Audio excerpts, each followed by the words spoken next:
Money laundering, which happens because money leaves the poorer countries into rich countries, is not treated the same as, for instance, money from drugs or terror financing.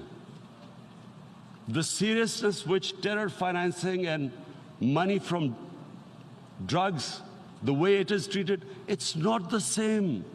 The way the poor countries are being plundered by their elites. It's not happening. In my country, when I took charge of our government a year back, in the 10 years preceding that,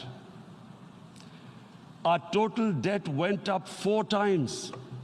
The debt we had accumulated in 60 years, just in 10 years, it went up 4 times.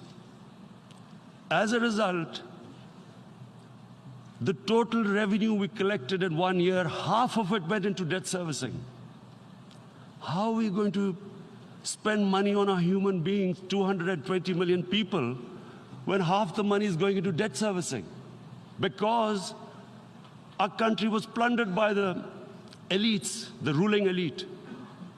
And easily they could get the money out. And when, Mr. President, we located properties in Western capitals bought by this money through corruption and money laundering, located the properties of these corrupt leaders, we find it so difficult to retrieve it.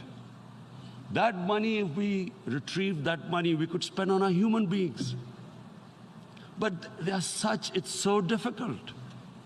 The laws protecting these criminals.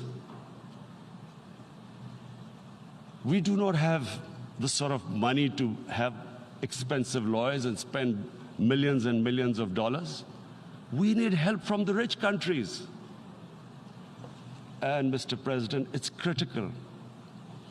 The rich countries must show political will. They cannot allow this to happen.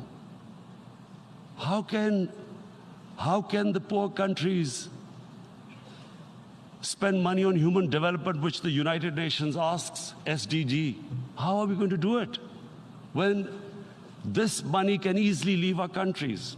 So, unless the rich countries intend to build walls to stop economic refugees coming as we see right now, they must take action.